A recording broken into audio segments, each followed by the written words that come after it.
আরে আমি সুরেশ, খোলো।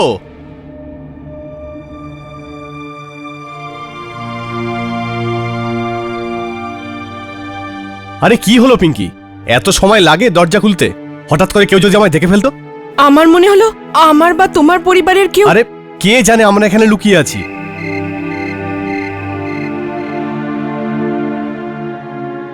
ক্ষমা করবেন মিসেস সুরজ প্রকাশ, ফুলসজ্জার রাতে তোমাকে সিঙ্গানা দিয়েই কাজ চালাতে হবে সোনা।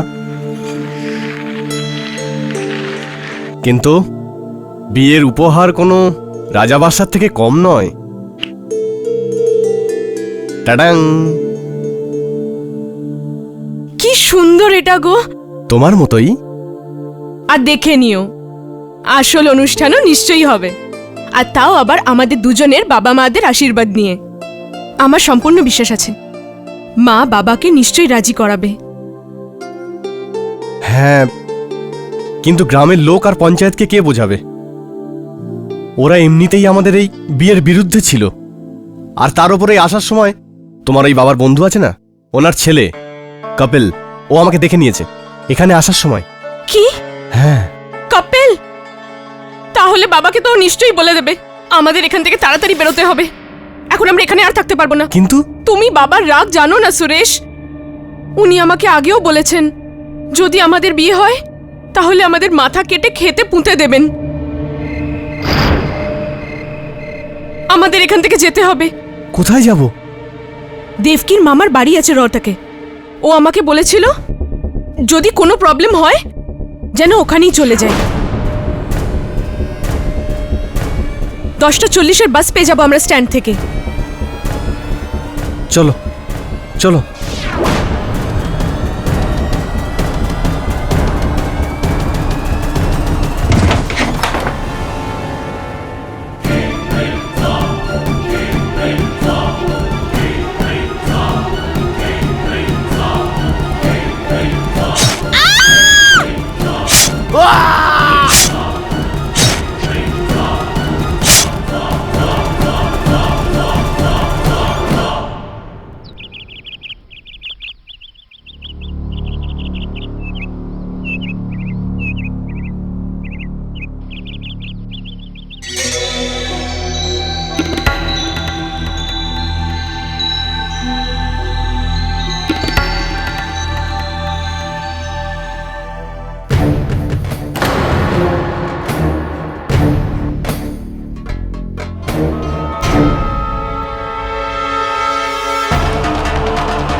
শনাক্ত করা গেছে? হ্যাঁ স্যার, এই ছেলে মেয়ে দুটো আমাদেরই গ্রামের, সুরজ প্রকাশ আর পিঙ্কি প্রকাশ। ওই সেই পঞ্চায়েতের মামলা মেরে ফেলেছে, দেখেছেন? আরে এটা তো হওয়ারই ছিল। ডাকো তো এদের পরিবারকে। ঠিক আছে স্যার।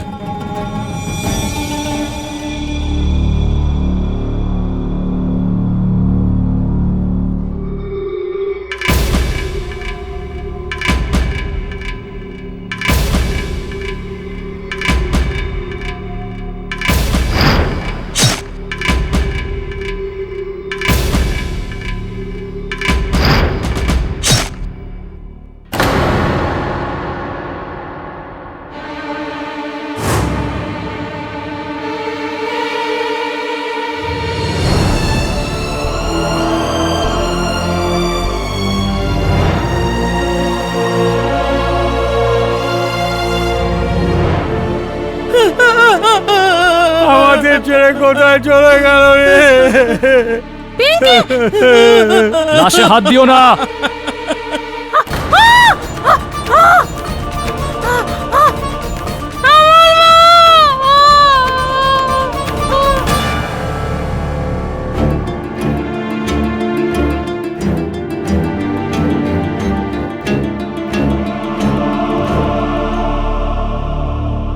এই ঘটনাটা একদম সোজা। আপনার ছেলে আর এনার মেয়ে মিলে সমাজ আর গ্রামের বিরুদ্ধে পালিয়ে গিয়ে বিয়ে করেছে, আর পরিণামে দুজনার হলো মৃত্যু। এবার আপনিই বলুন, যদি আপনার সন্দেহ থাকে তো কার ওপর? আরে বলুন না, কে মেরেছে এদের?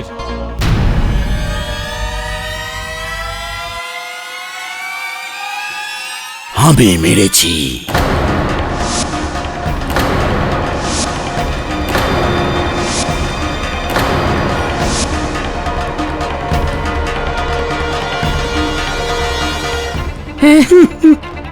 এ কি বলছো তুমি?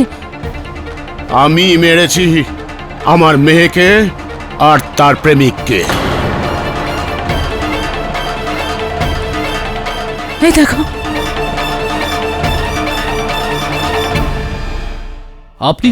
আপনি তো এর বাবা। বাপ মেয়ের সম্পর্ক তো 20 বছরের ছিল, কিন্তু 50 বছরের সম্পর্ক আমাদের জাতা সমাজের সঙ্গে। তাহলে বলো বলো, কোনটা গভীর সম্পর্ক? সন্তানের থেকে বেশি বড় জাত আর সমাজ। যা আমার করার ছিল তা আমি করে দিয়েছি, তোমরা নিজেদেরটা করো।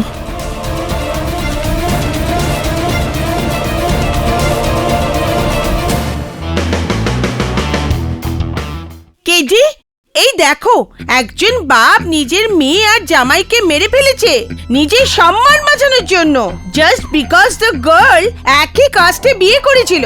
আর নর্মালি তো অন্য কাস্টে বিয়ে করার জন্যই প্রবলেম হয়ে থাকে।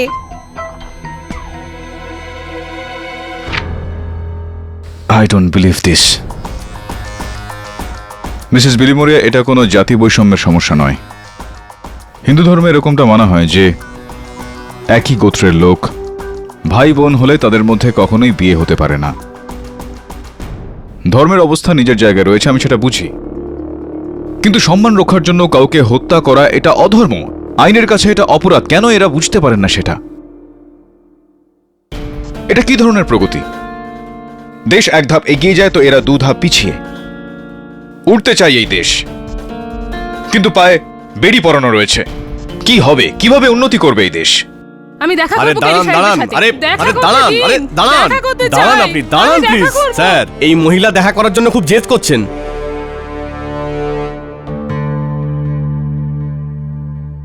তুমি যাও, আমি দেখছি। ঠিক আছে স্যার। আসুন আসুন, কি হয়েছে বলুন। আপনি সরকার কেডি পাঠক তো, যিনি নাকি নিরপরাধীদের বাঁচান? আগে আমি কেডি পাঠক। আপনি কে? আগে আমার নাম লাজবন্তী প্রকাশ। ওই কালকোরা হরিয়ানা থেকে এসেছি। আমার স্বামী চাঁদ প্রকাশের কেস নিয়ে। কিন্তু লাজবন্তী দেবী, আপনার স্বামী তো একেবারে হুঁশে এবং সজ্ঞানে এই অপরাধ স্বীকার করেছেন। আর কি করবে, উপায় ছিল না যে। অসহায়তা কেন? উনি তার নিজের কন্যাকে হত্যা করেছেন, এর মধ্যে অসহায়তা কেন আমি বুঝলাম না। আপনি তো আমাদের ওখানের অবস্থা জানেন না সাহেব। যুগ যুগ থেকে চলে আসা প্রথা মানুষ তো বাদ দিন, ভগবানের থেকেও বড় বলে মানা হয়। একই জাত গোত্রের ছেলে মেয়ের বিয়েকে অসামাজিক বলে মানা হয়। একই গোত্রের মানুষদের গ্রামবাসীরা ভাই বোন বলে মনে করে। যদি কেউ এই লোক প্রথার বিরুদ্ধে যায়, ধরে নিন তার প্রাণটা গেল, সেই পরিবারকে একঘরে করে দেবে। নরকের মতো ব্যবহার করা হয় তাদের সাথে। আমাদের 3 মেয়ে, সব থেকে বড় ছিল পিঙ্কি, তারপরে একজন, আরে সব থেকে ছোট। পিঙ্কির পাপের প্রায়শ্চিত্ত আমরা যদি না করি, তবে আমাদের এই 2 মেয়ের বিয়ে গ্রামের লোক আর পঞ্চায়েত কখনো করতে দেবে না। এই জন্য পিঙ্কির খুনে পিঙ্কির বাবা নিজের ঘাড়ে দোষ নিয়ে নিয়েছে, যাতে গ্রামে আমাদের মান সম্মান বজায় থাকে, যাতে এই 2 মেয়ের ভবিষ্যৎ নষ্ট না হয়। যত বড় পাপ তত বড় প্রায়শ্চিত্ত। সাহেব, আমি আমার মেয়েকে হারিয়েছি, এখন আমি পিঙ্কির বাবাকে আর হারাতে চাই না। আপনার বিষয়ে তো অনেক শুনেছি যে আপনি অদ্ভুতভাবে অপরাধীর কাছে পৌঁছে আপনি নির্দোষকে বাঁচান। আপনি পিঙ্কির বাবাকে বাঁচান সাহেব, এই বাচ্চাদের বাবাকে বাঁচান সাহেব, বাঁচান সাহেব। কি করছেন আপনি? বসুন আপনি।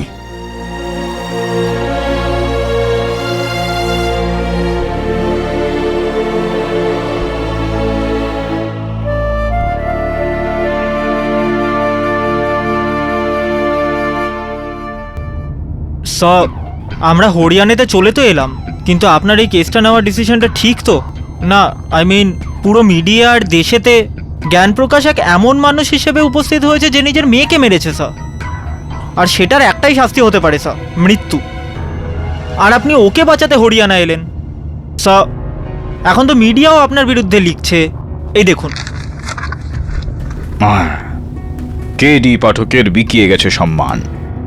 কেডি পাঠক হত্যাকারীকে বাঁচানোর জন্য যাচ্ছেন হরিয়ানা। এই নিউজের লোকেদের খুঁটিয়ে খুঁটিয়ে নিউজ বার করাটাই একটা নিউজ হয়ে গেছে। দেখ বরুণ, আমার একটা সোজাসুজি ভাবনা রয়েছে। আমি বাইরের কথাটা শোনার আগে ভেতরের কথাটা শুনি, আর আমার অন্তরাত্মা এটা বলছে যে হোক বা না হোক, চাঁদপ্রকাশ নির্দোষ। বাকিটা পৌঁছানোর পর জানতে পারবো।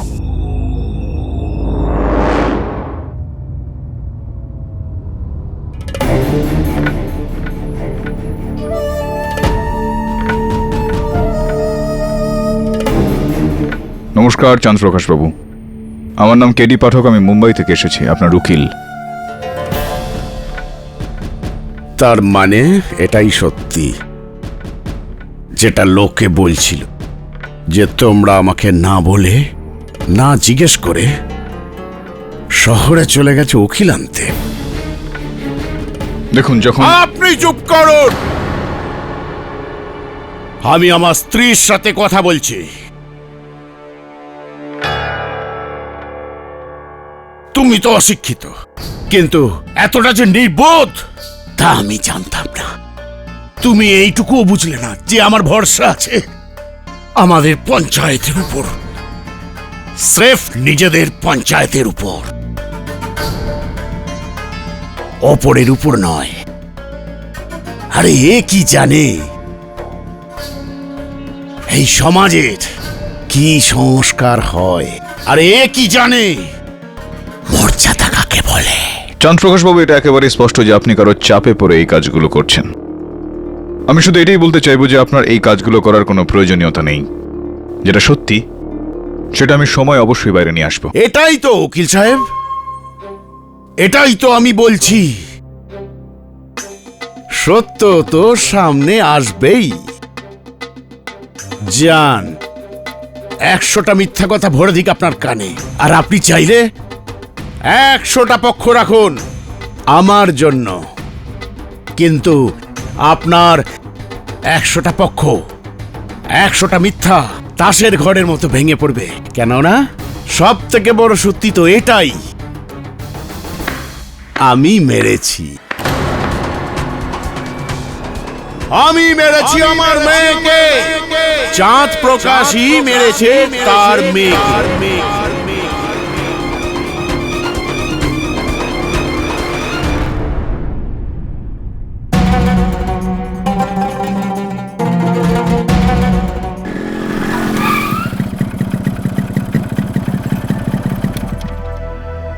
রাম রাম প্রধান সাহেব। রাম রাম মহিন্দর, রাম রাম। এদিকে এসো।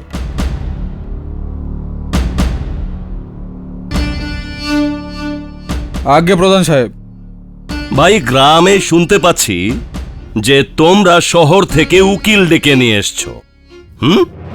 ভাই, তোমরা এত বড় হয়ে গেছো যে পঞ্চায়েতের পরামর্শ নিচ্ছ না।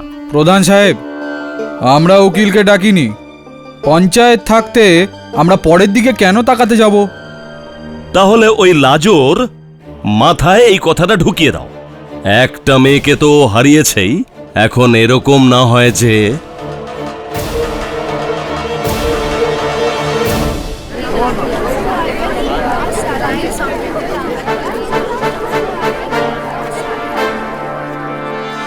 কেরি সাহেব, কেরি সাহেব, ভরত সিং ভারদ্বাজ, পাবলিক প্রসিকিউটর। কখনো ভাবিনি যে আপনি আর আমি একই আদালতে এত তাড়াতাড়ি কেস লড়ব। আপনার সঙ্গে দেখা হয়ে বেশ ভালো লাগলো। আনন্দ তো আমারও অনেক হয়েছে আপনার সাথে দেখা করে কেরি সাহেব, কিন্তু একটা কথা তো বলুন, আপনার কেস টেস তৈরি আছে তো? হ্যাঁ, যতটা থাকার ততটা আছে, বাকিটা আদালতে দেখা যাবে। যাই। আরে দাঁড়ান না, দাঁড়ান। আরে এটা আপনি বুঝতে পারলেন না যে আপনাকে আমি কেন আটকালাম? বলছি, আপনার যা বলার আছে না, আপনি এখানেই বলুন, ওয়ান শটে। কারণ ভেতরে তো আপনি কিছুই বলার সুযোগ পাবেন না, চান্সই পাবেন না।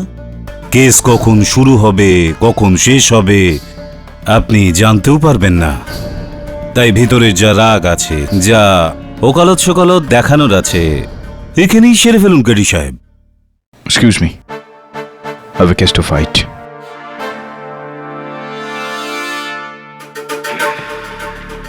ইংলিশ, ইংলিশ খুব ভালো।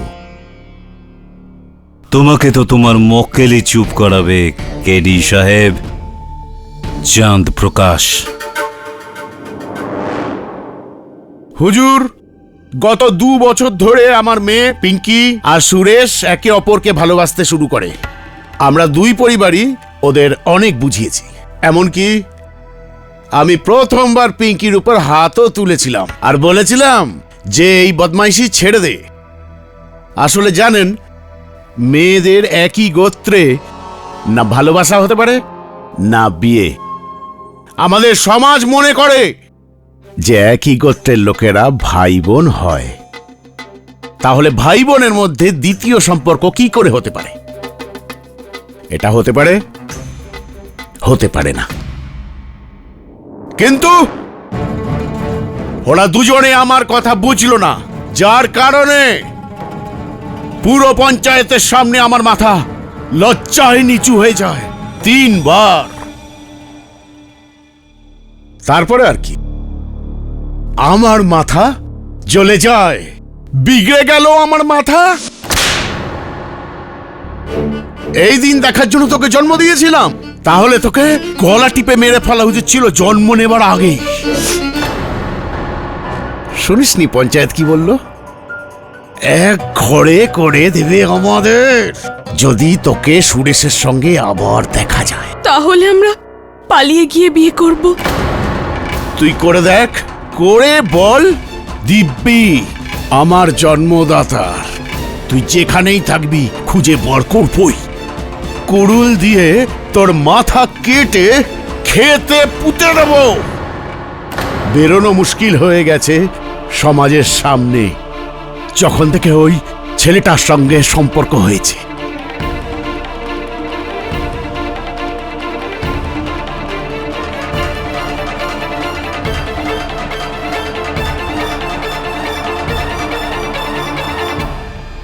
দেখ মা,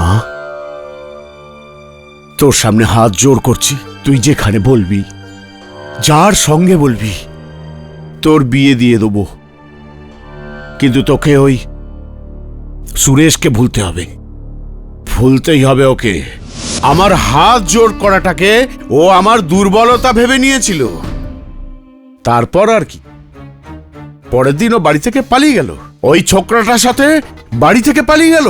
আমাদের সংস্কার, আমাদের মর্যাদা, আমাদের ইজ্জতকে ধুলোয় লুটিয়ে দিয়ে।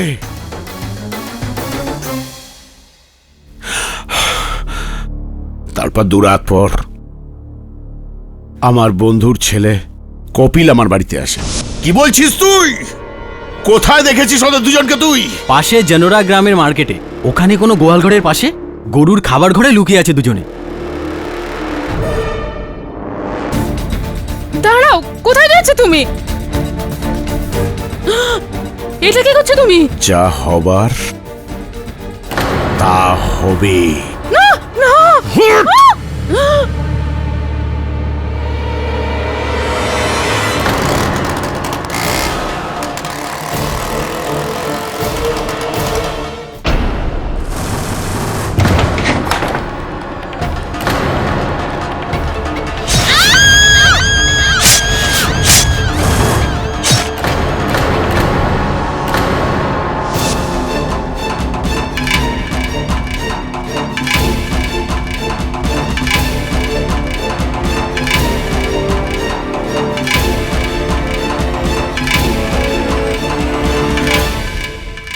তারপর আমি ওই লাশ দুটোকে বস্তায় ভরে ফেলে দিই আর কুড়ুলটাকে নদীতে ফেলে দিই আর বাড়ি চলে আসি।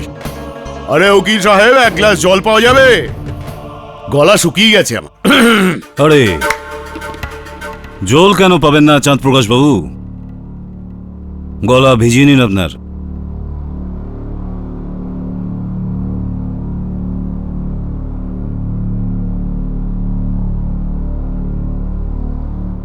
ও চাঁদ প্রকাশ বাবু, সুরেশ তো পর ছিল, চলো তার ব্যাপারে তো বুঝলাম আপনি যা করেছেন, কিন্তু পিঙ্কি পিঙ্কি তো আপনার নিজের মেয়ে ছিল। তাকে কাটার সময়, চেরার সময় আপনার হাত একটুও কাঁপেনি?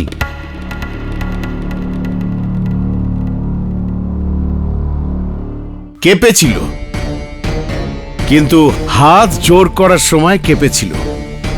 ওকে বলেছিলাম, মা এই অনর্থ করিস না, কিন্তু যখন মেয়ে হয়ে বাপের কদর করলো না, তখন বাপও মেয়ের কদর করেনি। মেরে ফেলি আমি দুজনকে। তার মানে এখনো আপনি যা করেছেন সেই নিয়ে আপনার কোনো অনুতাপ নেই? না। আরো একটা কথা, আমার দুটো মেয়ে আছে। যদি ওই মেয়েরাও একই কাজ করে তো তাদেরও ওই একই অবস্থা হবে যা পিঙ্কির হয়েছে। চাঁদ প্রকাশ বাবু, কিন্তু আরে কেডি সাহেব, আগে আমার কথা শেষ তো হতে দিন। ভীষণ তাড়া আছে আপনার। হ্যাঁ তো চাঁদ প্রকাশ বাবু, আপনি যেটা এখন কাঠগড়ায় দাঁড়িয়ে বললেন সেটাকে আমরা 100% সত্যি মানব না? আমি বলতে চাইছি সেটা হলো যে আপনি যেটা বললেন, কারো চাপে পড়ে বা কোনো ভয়ের কারণে বা কারো কথা শুনে বয়ান দেননি তো, কি কেডি সাহেব? উকিল সাহেব, আমি না তো কারু চাপে আছি আর না কারু চাপে বলছি। আমি যা বলেছি ওটার 16 আনাই সত্যি। ঠিক আছে। হ্যাঁ চাঁদ প্রকাশ বাবু, দেখুন, এবার আপনি আপনার মনে হচ্ছে মিথ্যে কথা বলছে? হ্যাঁ চলো, অতিথি মহাশয়ের সন্তুষ্টির জন্য মেনে নিচ্ছি যে চাঁদ প্রকাশ বাবু হয়তো এখন মিথ্যে কথা বলছেন। আরে মুম্বাই থেকে এসেছেন কেডি সাহেব, এইটুকু তো মানতেই হবে। ঠিক আছে, তো এবার প্রমাণ করি। আমার প্রথম সাক্ষী হলো পিঙ্কির ছোটবেলার বান্ধবী দেবকী। আগে বড় জ্যাঠামশাই যা বলছেন তা সব সত্যি। ওই দিন যখন উনি সুরেশ আর পিঙ্কিকে প্রাণে মেরে দেওয়ার হুমকি দিয়েছিলেন না সাহেব, তখন আমি ওখানেই ছিলাম ওনার বাড়িতে। জজ সাহেব, আমার দ্বিতীয় সাক্ষী হলো চাঁদ প্রকাশ বাবুর বন্ধু অনক্ষীলালের ছেলে কপিল। আগে খুনের দিন আমার সামনে রাগে লাল হয়ে কুড়ুল নিয়ে বাড়ি থেকে বেরিয়েছিল। আমি তো তখনই ভয় পেয়ে গিয়েছিলাম। এখন পিঙ্কি আর সুরেশের রক্ষা নেই, বেকার ফাঁসিয়ে দিলাম আমি দুজনকে। জজ সাহেব, আমার পরের সাক্ষী সুরেশ প্রকাশের কাকা মহেন্দ্র প্রকাশ। জজ সাহেব, আমি মোটর সাইকেলে করে নিজের বাড়ি যাচ্ছিলাম, তো আমি দেখলাম ও পুরো রেগে মেগে কুড়ুল নিয়ে স্কুটারে করে যাচ্ছিল।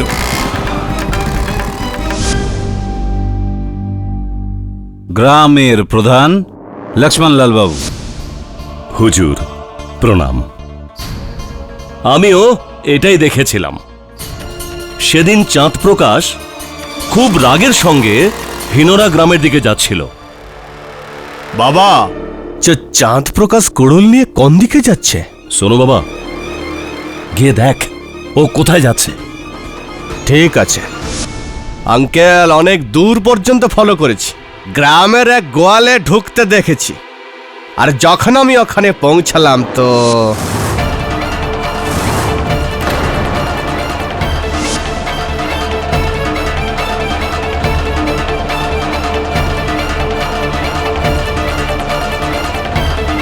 এতগুলো প্রত্যক্ষদর্শীর সাক্ষীর পর কোনো মাথামোটা লোকই বলবে যে আপনি যা যা এই কাঠগড়ায় দাঁড়িয়ে বলেছেন 16 আনা সত্যি। জজ সাহেব, আপনি সুরেশ আর পিঙ্কিকে মেরেছেন চাঁদ প্রকাশ বাবু, জজ সাহেব, আমি সোনুলালকে জিজ্ঞাসাবাদের জন্য অনুমতি চাইছি। তার আগে আমি আপনাকে কিছু জিজ্ঞাসা করতে চাই কেরি সাহেব। বলুন। আপনি আজ পর্যন্ত কত কেস লড়েছেন? কখনো গুনিনি আমি। কেন জিজ্ঞেস করছেন? সুন্দর, খুব সুন্দর। যাক, ছেড়ে দিন। এইটা শুধু বলুন, আপনার কেসগুলোর শেষে পরিণাম কি হয়? দোষ স্বীকার। দোষ স্বীকার জজ সাহেব, দোষ স্বীকার। সেটা তো এই কেসে শুরুতেই হয়ে গেছে। তাহলে এই কেসটা শেষ? হ্যাঁ জজ সাহেব, 20 জন লোক বলছে যে এই লোকটাই খুন করেছে। তার উপর এই লোকটা নিজে বলছে যে আমি খুন করেছি। তাহলে আপনি বলুন জজ সাহেব, প্রমাণ করার জন্য আর বাকি কি থাকলো? আমি আপনার কথার সঙ্গে একমত মিস্টার ভরদ্বাজ।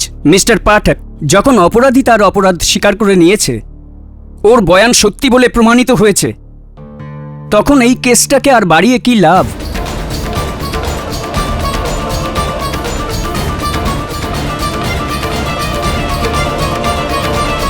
আমার মতে এই কেসকে এখানেই শেষ করে দেওয়া উচিত। জজ সাহেব,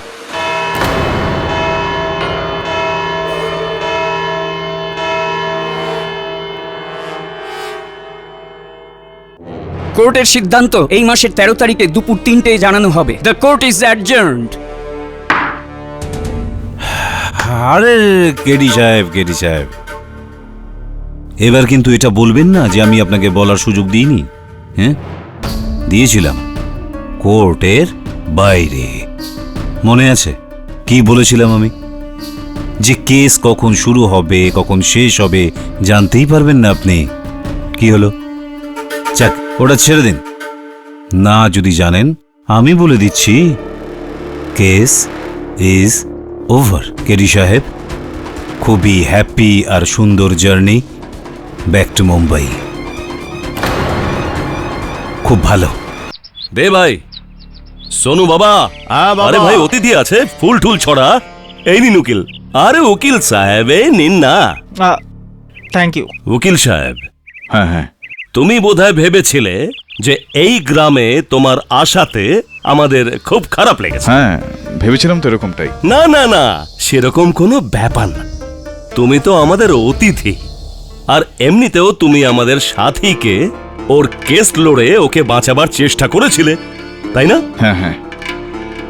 তাও আপনি আমাদের গ্রামে পদার্পণ করেছেন, আপনাকে অনেক অনেক ধন্যবাদ।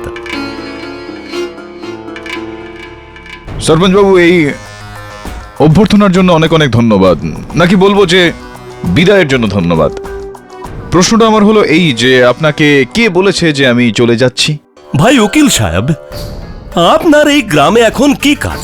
মোকদ্দমা শেষ, আর এমনিতেও 2 দিন পরে ফয়সালা হয়ে যাবে। এখন এখানে থেকে তুমি কি করবে? হ্যাঁ, আর যা এর মধ্যে লেখাপড়া হবে আমি তোমাকে মুম্বাইতে পাঠিয়ে দেব, কেমন? হ্যাঁ, যান, চলে যান। সরপঞ্চ বাবু, চলে যাচ্ছি আমি, কিন্তু একটা সমস্যা রয়েছে। সমস্যাটা হলো এই যে এখনো আমার মনে হচ্ছে যে চাঁদপ্রকাশ বাবু একেবারে নির্দোষ। ওনার কন্যা এবং জামাইয়ের হত্যা অন্য কেউ করেছে। আর দেখুন যে এটা একটা সমস্যা, আর এই সমস্যার সমাধান তো আমাকে করতেই হবে। আর যেই মুহূর্তে সমাধান হয়ে যাবে আমি চলেই যাব। পাঠক বাবু, আমন্ত্রকদের বলার আগেই যদি অতিথি চলে যায় তাহলে তাকে বলা হয় অতিথি, আর বলা সত্ত্বেও যদি না যায় তাকে বলা হয় শয়তান। হ্যাঁ, আমি বুঝে গিয়েছি, পুরোপুরি বুঝে গিয়েছি। আপনাদের সঙ্গে এতটা সময় কাটালাম, আর এইটুকু তো বুঝে নেওয়া আমার উচিত। ওই লাজবন্তী দেবী জোর করছিলেন, জেদ করছিলেন যে হোটেলে থেকো না, আমাদের বাড়িতে এসে থাকো, কয়েকদিন আমাদের সঙ্গেও কাটাও। তো আমি ভাবলাম যে কেন না, কয়েকটা দিন আরো আপনাদের সঙ্গে এখানে থেকে যাই, তাহলে শিক্ষাটা আরো একটু বেশি পাবো। ফুলমালাটা দয়া করে আপনি রেখে দিন আপনার কাছে, যখন আসবো তখন দিয়ে দেবেন, পয়সাও বেঁচে যাবে আপনার। নমস্কার।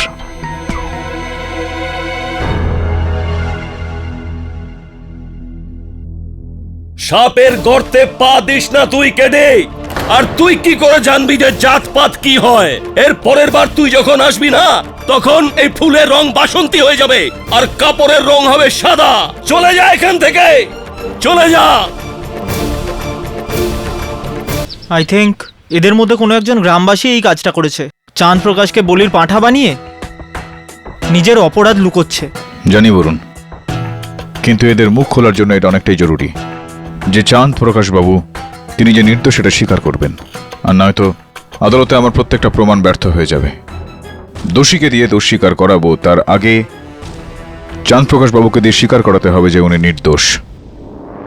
যদি আর কেউ কিছু না বলতে চায় তবে এই আদালত চাঁদ প্রকাশের বিরুদ্ধে সিদ্ধান্ত শোনাতে যাচ্ছে। আমি কিছু বলতে চাই। এখন আর কি বলতে চাও? You can proceed Mister KD. Chand Prakash বাবু হত্যার দিন কি পরেছিলেন আপনি? কি বস্ত্র আপনার গায়ে ছিল? আরে উকিল সাহেব, এইরকমই জামা আর ধুতি পরেছিলাম। এই কুর্তাটা? ওইটাই হবে। জজ সাহেব, আমি সোনুলালকে কাঠগড়ায় ডাকতে চাইব। অনুমতি দিলাম। সোনু, আপনি বলেছিলেন যে আপনি চাঁদ প্রকাশ বাবুকে পিঙ্কি আর সুরেশের ওপর কুড়ুল দিয়ে আঘাত করতে দেখেছিলেন। কতটা দূরত্বে ছিলেন চাঁদ প্রকাশ বাবু যখন উনি কুড়ুলটা দিয়ে বাড়ি মেরেছিলেন? আরে দূর কি, উনি ধরে ধরে মারছিলেন। তো এটা স্পষ্ট যে যখন কুড়ুল দিয়ে আঘাত করা হয়েছে তখন রক্ত ছড়িয়ে ছিটিয়ে গিয়েছিল নিশ্চয়ই।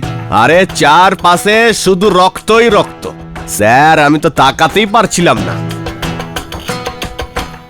যদি এরকমটাই হয় তাহলে এইটা কিভাবে হলো যে এই কুর্তাটায় এক ফোঁটা রক্তের দাগ লেগে নেই?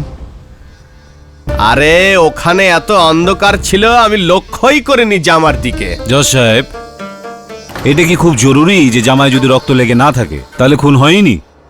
ভরদ্বাজ বাবু, ওই ঘরের দেওয়ালের উপরেও রক্তের দাগ লেগেছিল। এরকমটা কিভাবে হতে পারে যে এই কুর্তাটায় এক ফোঁটাও রক্তের দাগ লেগে নেই, একদমই দাগহীন? হতে পারে, হতে পারে চাঁদ প্রকাশ বাবু বলতে ভুলে গেছেন আর বদলে নিয়েছেন। আগে হ্যাঁ হুজুর, আমি আপনাকে বলতেই ভুলে গেছি যে ওই রাতে বস্তায় লাশ ভরবার পর আমি জামাটা পাল্টে ফেলেছিলাম। হুজুর, ভুল হয়ে গেছে আমার। আপনার স্ত্রী লাজবন্তী দেবীর বক্তব্য হলো যে আপনি এই কুর্তা পরেই ঘর থেকে বেরিয়েছিলেন এবং এই কুর্তা পরেই ঘরে ফিরেছিলেন। জজ সাহেব, এই কেসে স্ত্রীর সাক্ষী মানা যাবে না, কারণ এই ব্যাপারটা খুব পরিষ্কার, যে কোনোভাবেই স্বামীকে বাঁচাবেই। জামার ব্যাপারটা ছাড়ুন কেরি সাহেব, অন্য কিছু থাকে তো আদালতকে বলুন। হত্যার অস্ত্র জজ সাহেব, ওই কুড়ুল যেটা দিয়ে পিঙ্কি আর সুরেশকে হত্যা করা হয়। জজ সাহেব, ওই কুড়ুলটা... আরে ভাই, খুব ভালো, খুব ভালো। ওই কুড়ুলটা নদীর তলায় আছে, যখন ডুবুরিরা পাবে তখন নিয়ে আসবে। জজ সাহেব, আমি কপিলকে কাঠগড়ায় ডাকার জন্য অনুমতি চাইছি। কপিল, যখন চাঁদ প্রকাশ বাবু হাতে কুড়ুলটা নিয়ে নিজের ঘর থেকে বেরোলেন আপনি তখন ওখানে উপস্থিত ছিলেন? আগে একদম। আপনি এনার হাতে কুড়ুলটা দেখেছিলেন? আগে আপনি চিনতে পারবেন এই কুড়ুলটাকে? আগে আমার সামনেই তো তুলেছিল। আদালতকে বলুন কপিল বাবু যে এই তিনটে কুড়ুলের মধ্যে কি ধরনের কুড়ুল ওনার হাতে ছিল?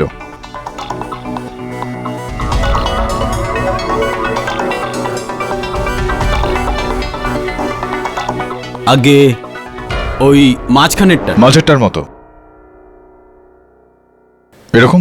আগে জজ সাহেব, আমি কপিলের কথার সঙ্গে একেবারেই সহমত। কেননা চাঁদ প্রকাশ বাবুর বাড়ির লোকের বক্তব্য হলো যে ইনার কাছে যেই কুড়ুলটা ছিল সেটা একদমই এরকম ছিল। বাহ, খুব সুন্দর পাঠক বাবু। এবার কি কুড়ুলের কোম্পানিওয়ালাদের দিয়ে প্রমাণ করবে? সেটা কোনো প্রয়োজনীয়তা নেই ভরদ্বাজ বাবু। জজ সাহেব, পোস্টমর্টম রিপোর্টের বক্তব্য হলো যে পিঙ্কির শরীরের ওপর যে আঘাতের চিহ্ন সেটা 6 ইঞ্চি লম্বা কুড়ুলের সাহায্যে করা হয়েছে। আর এই কুড়ুলটা ইওর অনার যেরকম ধরনের কুড়ুল যেটা চাঁদ প্রকাশ বাবুর বাড়িতে ছিল সেটা 4 ইঞ্চি ধারওয়ালা। আর 4 ইঞ্চি ধারওয়ালা এই কুড়ুল দিয়ে 6 ইঞ্চির আঘাত হতে পারে না জজ সাহেব।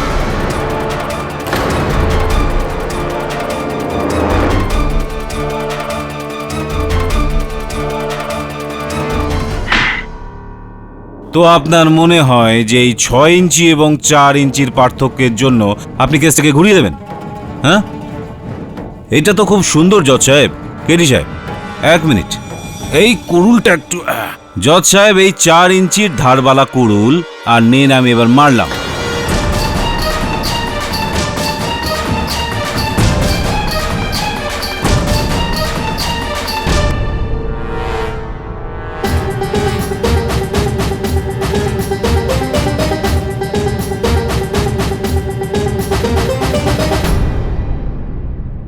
চার ইঞ্চের ধারবালা কুড়ুল আর 6 ইঞ্চির ক্ষত।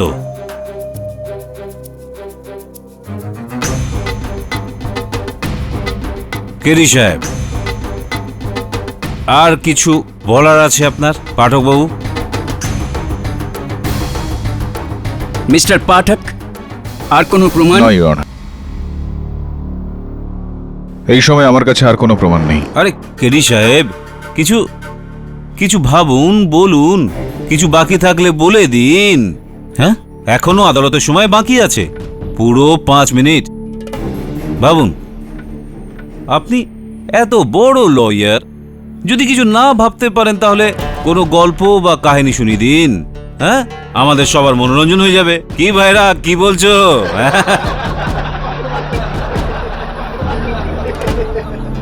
কেডি বাবু, না হলে লোকে বলবে কালগোড়ার লোকেরা কেডি সাহেবকে বোম্বে থেকে এখানে ডেকেছে, কিন্তু বলার সুযোগটা পর্যন্ত দেয়নি। ঠিক আছে ভরদ্বাজ বাবু, যখন আপনি বলছেন যে আদালত শেষ হতে এখন আরো 5 মিনিট বাকি রয়েছে, আর যখন আপনি চাইছেন যে আমি এই গল্পটা শোনাই, শোনাচ্ছি।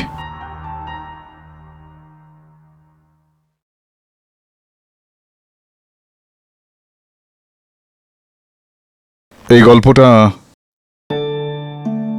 আমার কোনো রোমাঞ্চকর কেসের ব্যাপারে নয়, না তো কোনো রকম রহস্যজনক একটা ঘটনা সম্বন্ধীয়। একটা সাধারণ গল্প ব্যাস। একজন পিতা আর তার 3 বছর বয়সী ছোট্ট সুন্দর একটা বাচ্চার। সেই বাচ্চাটার যার ততক্ষণ ঘুম আসতো না, যতক্ষণ না সে তার বাবার ডান দিকের কাঁধে মাথা রেখে শুতো। আর তখনও যদি ঘুম না আসতো তো সেই বাবা ওকে কোলে তুলে বুকের ওপর রেখে সারা রাত বারান্দায় পায়চারি করতেন। বারবার সেই গানটাই শোনাতেন, যেটা গাইতে গাইতে কোনোদিন ওই পিতা ক্লান্ত হননি। আর শুনতে শুনতে ওই বাচ্চাটা নিজের দীর্ঘদিনের রাখা গোফটা শুধুমাত্র সেই কারণেই কেটে দিয়েছিলেন যে ওই গোফ বাচ্চাটার গায়ে লাগত। একটা সময় এরকম ছিল যখন 8 বছরের ছিল ওই বাচ্চাটা, গ্রামে আকাল পড়ল। ঘরে খাওয়ার জন্য 1 ফোঁটা কিচ্ছু নেই। ওই বাচ্চাটা নিজের পুতুলটা নিয়ে, যে পুতুলটার নাম খুব ভালোবেসে নীলম রেখেছিল, ওই পুতুলটাকে নিয়ে ওর বাবার কাছে গেল আর বলল যে, বাবা, মায়ের গয়নাগাটির সঙ্গে এই পুতুলটাকেও বিক্রি করে দাও, ঘরে হয়তো কিছুটা পয়সা আসবে। কিছু সময় আরো কাটলো। ওই বাচ্চাটার বয়স 13 বছর হলো। স্কুলে প্রবন্ধ রচনা করতে দেওয়া হয়েছিল। প্রবন্ধের বিষয় ছিল আমার জীবনের সব থেকে প্রিয়। আর প্রত্যেক কটা ছাত্র, সব ছাত্র নিজেদের মায়ের ওপর সেই প্রবন্ধ লিখল। শুধুমাত্র ওই ছাত্রটাই লিখল, আমার প্রিয় বাবা।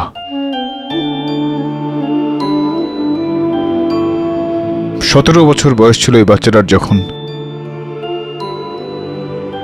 পাশের বাড়ি বারান্দা থেকে পড়ে যায় আর ওর মাথা ফেটে যায়। বাচ্চাকে নিজের কাঁধের ওপর তুলে প্রচন্ড রোদে দৌড়তে দৌড়তে অনেক ক্রোশ দূরে হাসপাতালে নিয়ে গেলেন সেই পিতা। ডাক্তারকে বললেন যে আমার শরীরের শেষ ফোঁটা রক্ত নিয়ে নাও, কিন্তু আমার বাচ্চাকে বাঁচিয়ে তোলো, আমার সন্তানকে বাঁচিয়ে তোলো। ওই বাচ্চাটার জন্য ওর সংসার, ওর বাবা ছিল, আর ওই বাবারও। কখনো ওই বাচ্চাটার মাথায় কোনো রকম আঘাত সে দেখতে চাননি। কখনো ওর চোখে জল দেখতে পারতেন না, কখনোই ওর শরীরে কোনো রকম ছোট আঘাত তিনি দেখতে পারতেন না।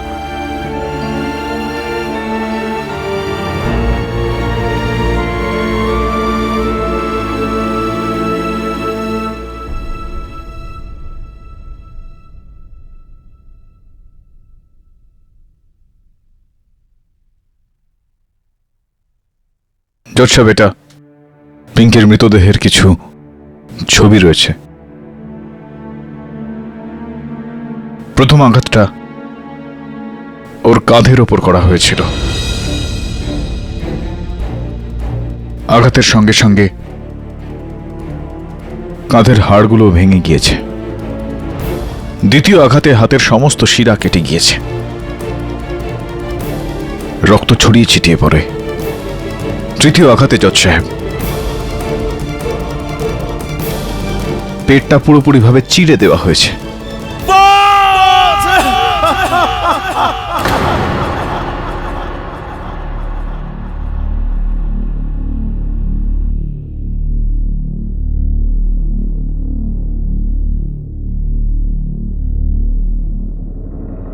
আমার মাকে, আমার মা কি, আমার মা কি?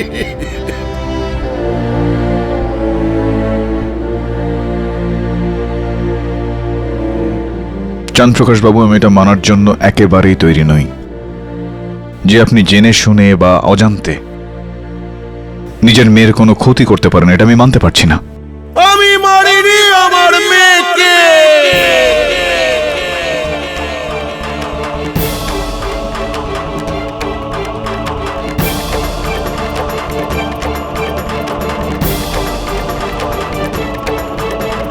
মারিনি আমি আমার মেয়েকে।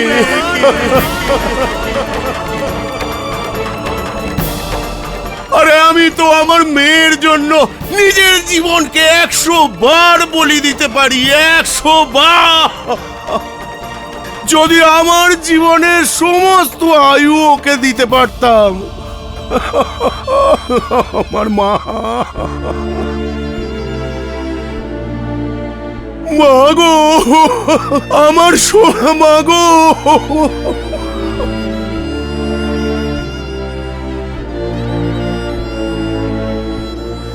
তুই নিজের বাবার উপর ভরসা করে থাকতে পারলি না মা।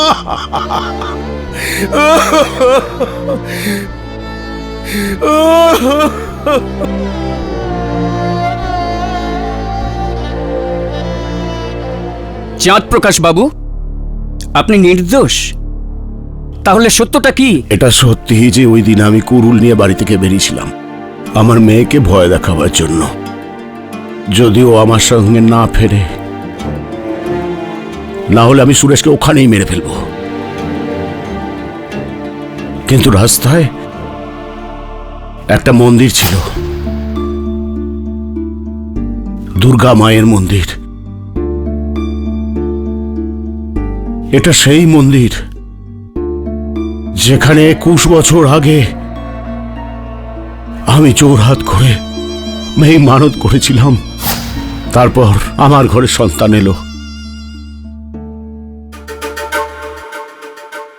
আমার প্রথম কন্যা পিঙ্কি।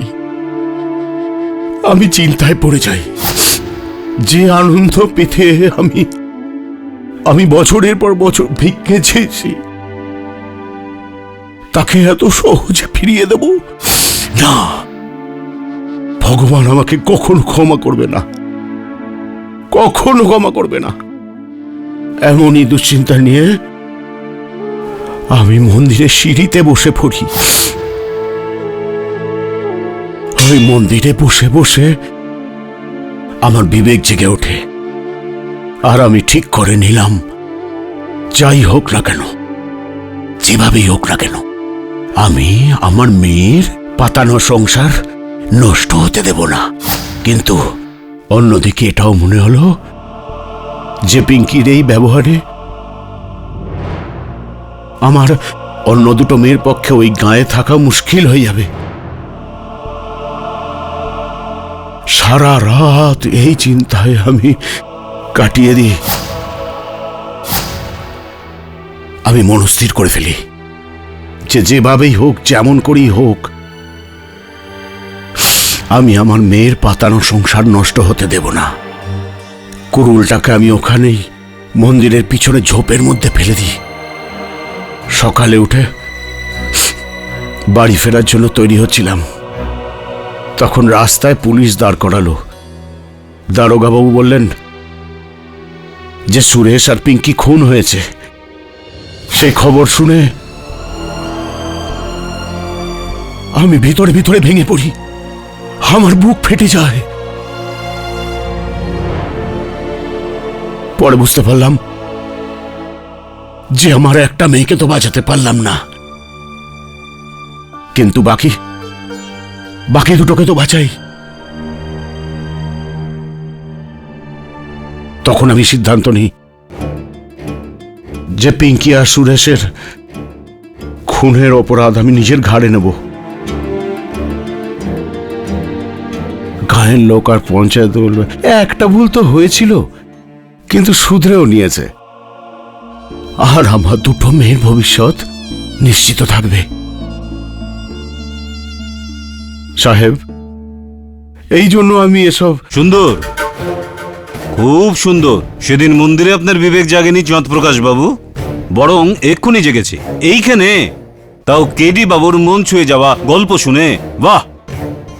সেই জন্য আপনি যা করেছেন অস্বীকার করছেন, কিন্তু সত্যি যেখানে ছিল সেখানেই আছে, যে খুন আপনিই করেছেন। ভরদ্বাজ বাবু, কি বলেছিলেন আপনি? The case is over. Sorry my friend, but the case is just begun. শুরু হলো এখনই। জজ সাহেব, চাঁদ প্রকাশ বাবুর বক্তব্য অনুযায়ী ইনার কুড়ুলটা মাতাজির মন্দিরের পিছনের দিকে ঝোপের মধ্যে ফেলেছিলেন। এখন আইন আর আমাদের কর্তব্য যে ওই ঝোপের শীঘ্রই তল্লাশি করা হোক, আর যদি ইনার কুড়ুলটা ওখানে পাওয়া যায় তাহলে তো ইনার সত্যিটা প্রমাণিত হয়ে যাবে।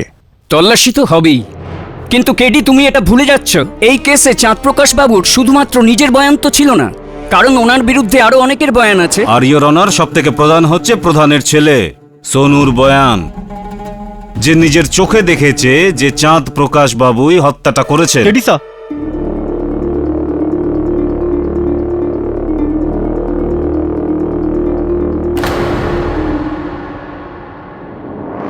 জজ সাহেব, হামেশাই আদালতের সাক্ষীরা মিথ্যা কথা বলে থাকেন, কেননা আরো একবার সোনুবাবুকে কাঠগড়ায় ডেকে জিজ্ঞাসাবাদ করা হোক।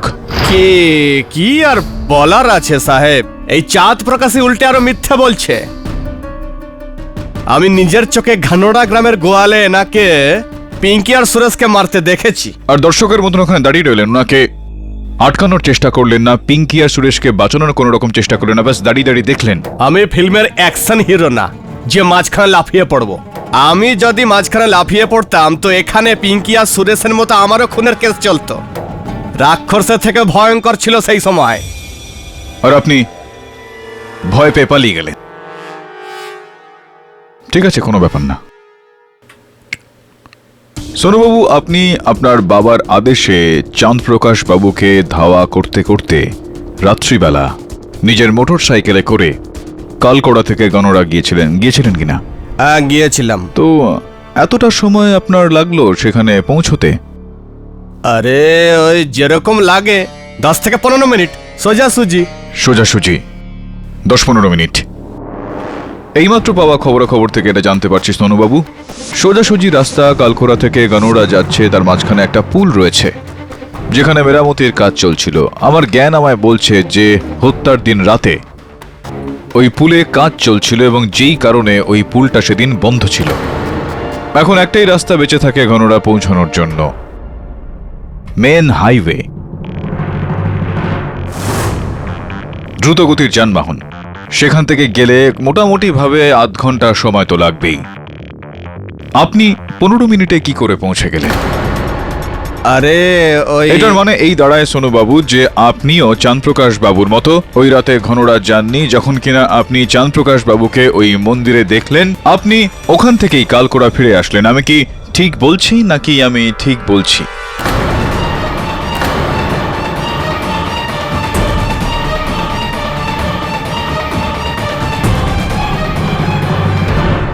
আমি ঠিক বলছি। এবার বলুন সোনুবাবু যে এতটাই ভদ্র একজন মানুষের বিরুদ্ধে আপনি আদালতে মিথ্যা বয়ান কেন দিলেন? ভাই খুব সুন্দর কেডি বাবু, খুব সুন্দর। শেষ পর্যন্ত আপনি এখানে অচেনা হওয়ার প্রমাণ দিয়েই দিলেন। ভাই মানলাম যে কালকোড়া থেকে ঘনড়া যাওয়ার প্রথম রাস্তা হলো পোলের, মানলাম। আর দ্বিতীয় রাস্তা আর লম্বা রাস্তা হলো মেন হাইওয়ে, এটাও মানলাম। কিন্তু কেডি বাবু, একটা তৃতীয় রাস্তাও আছে, যেটা বথুয়ার কাঁচা রাস্তা হয়ে মোহেরার বাঁদিকের রাস্তায় গিয়ে মিলেছে। আর ওখানে কেবল বাইকই যেতে পারে। আর ওই রাস্তা দিয়ে ঘনারা পর্যন্ত পৌঁছাতে ইয়োর অনার লাগে মাত্র 15 মিনিট। আরে হ্যাঁ হুজুর, একদম ঠিক, আমি ওই রাস্তা দিয়ে তো গিয়েছিলাম।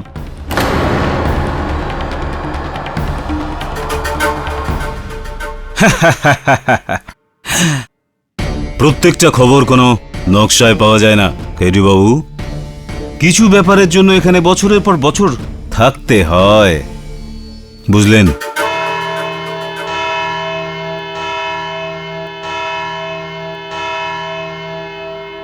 এই আদালত পরশু 11টা পর্যন্ত মুলতবি করা হলো। ধৈর্য ধরুন লাজবন্তী দেবী। এরকমটা ভাবুন যে আপনার স্বামী বয়ানটা বদলে দিয়ে আমাদের কাজটা আরো সহজ করে দিয়েছেন। খুব শীঘ্রই আসল হত্যাকারী পর্যন্ত। সাহেব, সাহেব, আমি অনেক বড় ভুল করে ফেলেছি সাহেব, আমায় ক্ষমা করে দিন স্যার। কিসের ভুল? আদালতে সত্যি কথা না বলার ভুল সাহেব। ওই রাতে যখন পিঙ্কি আর সুরেশের খুন হয়েছিল, আমি নিজের চোখে সুরেশের কাকা মহেন্দ্র প্রতাপকে ওর মোটর সাইকেল করে কানাডার দিক থেকে আসতে দেখেছিলাম স্যার। আর আর ওনার জামায় রক্তের লাল দাগ ছিল সাহেব। তো তুমি এই কথাটা আদালতে বললে না কেন? ওই মহেন্দ্রবাবু আমাকে ভীষণভাবে ধমকেছিল যে যদি এই কথা আমি আদালতে বলে দিই তাহলে পিঙ্কির যে হাল হয়েছে তাহলে আমার সাথেও তাই হবে। পুরো গ্রামের মধ্যে সুরেশ আর পিঙ্কির সম্পর্কের বিরুদ্ধে যদি কেউ থাকে তাহলে সেটা মহেন্দ্র সিং। আমাদের বাড়িতে এসে 4 বার হুমকিও দিয়ে গিয়েছিল। তাহলে তো খুন মহেন্দ্র সিং করেছে। তুমি আদালতে এই কথাটা বলতে পারবে? ও ও আমার প্রাণ নিয়ে নেবে সাহেব। না সাহেব। কতদিন ধরে পিঙ্কি তোমার বান্ধবী ছিল?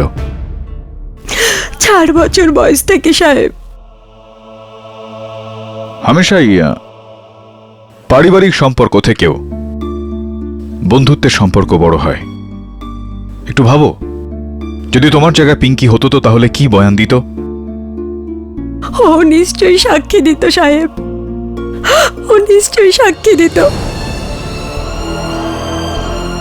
বরুণ, ওকে বাড়ি পৌঁছে দিয়ে আয়। Be careful. হ্যাঁ স্যার। কাল বয়ান দিতে হবে আদালতে।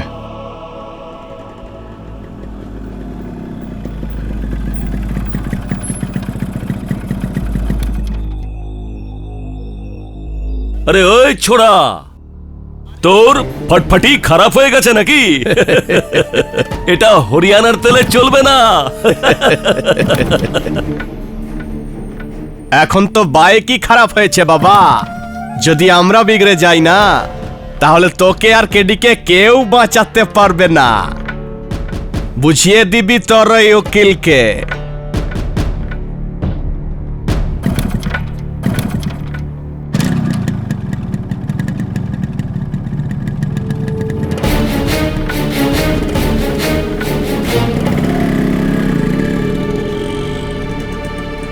কি হলো মহিন্দর সিং বাবু, আপনার ঘাম ছুটছে কেন?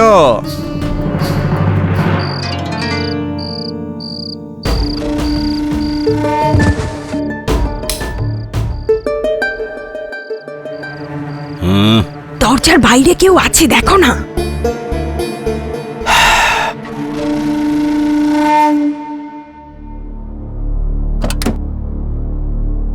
তোর বাবা, কে আবার জ্বালাতন করছে?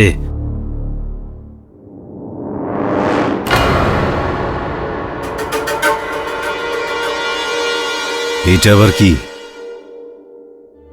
আপনার পুরোপুরি বিশ্বাস রয়েছে যে এই দাগটা আপনি মহেন্দ্র সিং বাবুর জামায় দেখেছিলেন সেটা রক্তের দাগই ছিল? হ্যাঁ, আমি দেখেছিলাম। আমি যখন কাল একে এই ছেলেটার সাথে দেখেছিলাম তখনই বুঝে গেছিলাম যে এ কোর্টে বিষ ছড়াবে। আপনি ওই রাতে গণরাত থেকে আসছিলেন মহেন্দ্র সিং বাবু? আগে হ্যাঁ, ওই পথ দিয়েই ফিরেছিলাম। টাকা আদায় করতে গেছিলাম গণরা। আর আপনার জামার ওপর রক্তের দাগ ছিল? হ্যাঁ হ্যাঁ ছিল। আরে উকিল বাবু কিছু বলুন না। ঘাবড়িও না মহেন্দ্র প্রকাশ, আমি কোথাও যাইনি, আমি এখানেই আছি। এই জামা ওইটাই যেটা সেই রাত্রে মহেন্দ্র প্রকাশ পরেছিল। আর ইয়োর অনার, পাঠক বাবু এবং দেবকীর কথা একদম সত্যি। এই জামাতে রক্ত লেগে আছে, কিন্তু এই রক্তের চিহ্ন সুরেশ এবং পিঙ্কির তো দূর, কোনো মানুষেরই না ইয়োর অনার। হুজুর, উকিল বাবু একদম ঠিক বলছেন। ওই আমার বাইকের আগে একটা খরগোশ কাটা পড়েছিল, আর ওটারই রক্তের ছিটে আমার জামায় এসে পড়েছিল। মোটরসাইকেলের চাকার তলা একটা খরগোশ চাপা পড়ে গেল আর ওই রক্তের দাগটা এতটা উপরে চলে আসলো। এখন মহাশয় কেডি বাবু যাই ভাবেন না কেন, কিন্তু সত্যি তো এটাই। আর এই জামার উপর লাগা রক্তের দাগকে প্রমাণ করবে এই ফরেন্সিক রিপোর্ট ইয়োর অনার। এই রক্ত খরগোশেরই বড় খরগোশ ছিল।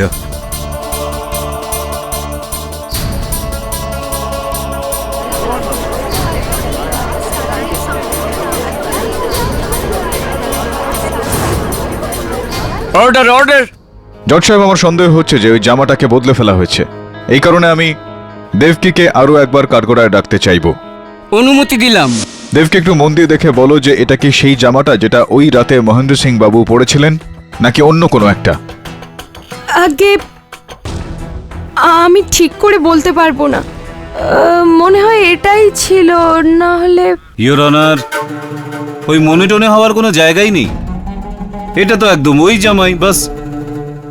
মহেন্দ্রবাবু, যদি এই কুর্তাটা সেটাই হয় আর এটার ওপর খরগোশের রক্ত লেগে থাকে, তো তাহলে আপনি দেবকীকে হুমকি কেন দিয়েছিলেন যে যদি আদালতে ও কিছু বলে তো আপনি ওকে সেই ব্যবস্থাই করবেন যেটা পিঙ্কির হয়েছিল? হুজুর, ব্যাপার এটাই, যখন গম পেশানো হয় না তখন গমের সাথে গুণগুলোও পিষে যায়। আচ্ছা, সারা পৃথিবী জানে সুরেশ আর পিঙ্কির সম্পর্ক বিরুদ্ধে সবচেয়ে বেশি আমিই ছিলাম। আর এই অবস্থায় আমার সাথে ওই খরগোশের ঘটনাটা ঘটলো। যদি আমার ওপর আঙ্গুল উঠতো তাহলে কে আমাকে বিশ্বাস করতো? আরে এটা তো ভালো হলো যে ভারদ্বাজ বাবু আমাকে বলে দিয়েছিলেন যে রক্তের পরীক্ষা হতে পারে, না হলে এই মেয়েটা তো আমাকে ভেতরে ঢুকিয়েই ছাড়তো। আর হুজুর, এই মেয়েটা কে যে আমার ওপর আঙ্গুল তোলে?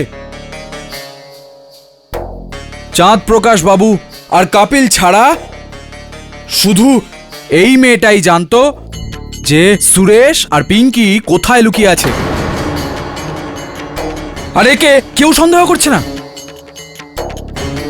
এর বিচার আদালত নয়, পঞ্চায়েত করবে, পঞ্চায়েত।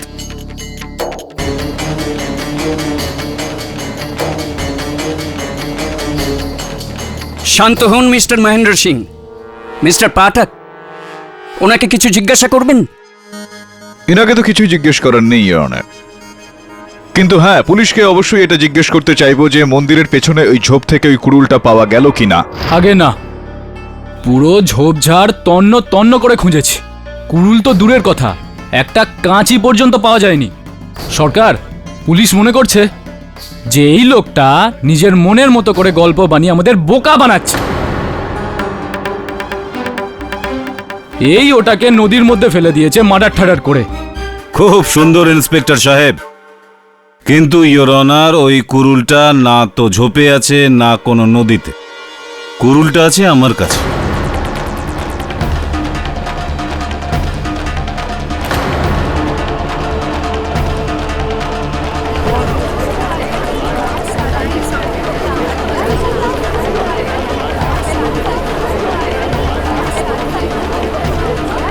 Order order. কি পাঠক বাবু, আমার ঝাঁপি দেখে চক্ষু ছানা বলা হয়নি তো? ইয়োর অনার, কাল রাত্রে আমার কোনো গুপ্ত শুভাকাঙ্ক্ষী আমার দরজার সামনে এই কুরুলটা রেখে গেছিল। চাঁদপ্রকাশ বাবু, দেখুন তো, এই কুরুলটা আপনার নয় তো? হ্যাঁ উকিল সাহেব, কারেক্ট। কারণ এই কুরুলের উপর যে চিহ্ন আছে তা চাঁদ প্রকাশ বাবুর আঙুলেরই। আর তাছাড়া এর তীক্ষ্ণ ধারের উপরেও কিছু চিহ্ন আছে ইয়োর অনার, সুরেশ আর পিঙ্কির রক্তের চিহ্ন। উকিল সাহেব, এটা কিভাবে সম্ভব? মানে মারবে, কাটবে, রক্ত বেরোবে না? জজ সাহেব, এরকমটাও তো হতে পারে যে ওই কুড়ুলটাকে কেউ ওই ঝোপ থেকে চুরি করে আর তারপর তার উপর পিঙ্কি আর সুরেশের রক্ত লাগিয়ে দেয়। আরে খুব সুন্দর কেডি বাবু, খুব সুন্দর। ঘটনার 10 দিন পর ওই রক্ত আসবে কোথা থেকে? ওই রক্ত 10 দিনে শুকিয়ে যাবে না? আর এমনিতেই ইয়োর অনার, রিপোর্ট অনুযায়ী এই কুড়ুলের উপর যে রক্ত পাওয়া গেছে তা সেই দিনেরই যেদিন খুন হয়েছিল।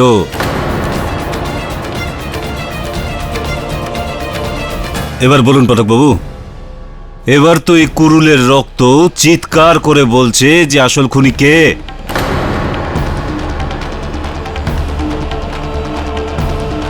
তুই এটা বলতে চাইছিস যে সবাই এর মধ্যে জড়িত? হ্যাঁ, সোনু, মহেন্দ্র প্রকাশ, প্রধান, এরা সবাই একসাথে আছে। আর এখন চাঁদ প্রকাশের কুড়ুল প্রসিকিউটর ভরদ্বাজকে দিয়ে এটা প্রমাণ করতে চাইছে যে ওদের ওই কেসে কোনো হাত নেই। প্রশ্ন এখন এটা উঠছে যে চাঁদ প্রকাশ ওর নামটা কেন বলছে না? নিজের মেয়েদের জন্য? হ্যাঁ স্যার, দ্যাটস দ্য রিজন। যদি এরকমটা হয় তো একটা বিষয় তো স্পষ্ট বলুন যে যেই কুড়ুলটাকে আদালতে প্রমাণ হিসেবে পেশ করা হয়েছে সেই কুড়ুলটা দিয়ে হত্যা করা হয়নি, হত্যা কোনো অন্য কুড়ুল দিয়ে হয়েছে। আর যতক্ষণ ওই কুড়ুলটা পাওয়া যায় সত্যিটা সামনে আসতে পারে না। ভাই, একটা ব্যাপার আমি কিছুতেই বুঝতে পারছি না, যে ভারদ্বাজের ঘরের বাইরে, তাও মাঝরাতে, ওই কুড়ুলটা রাখলো তো রাখলো কে? আমি কি করে জানবো? আমি তো ভেবেছিলাম সোনু রেখেছে ওখানে কুড়ুলটা। আমাকে এর মধ্যে টেরো না মহেন্দ্র সিং, আমি কিছু জানি না। আর এরকম কি দেখছো? যেন দুজনকে আমি নিজেই মেরেছি। তোমরা নিজেদের মধ্যে ঝগড়া কেন করছো? হ্যাঁ, যা হয়েছে ভালো হয়েছে। আইনকে চাঁদ প্রকাশের খুনি কুড়ুল দিয়ে দিয়েছে, না হলে এই দোষ পঞ্চায়েতের উপর পড়তো যে আমরা জাতপাতের বিচার করতে গিয়ে ওই ছেলে মেয়ে দুটোকে মেরে ফেলেছি।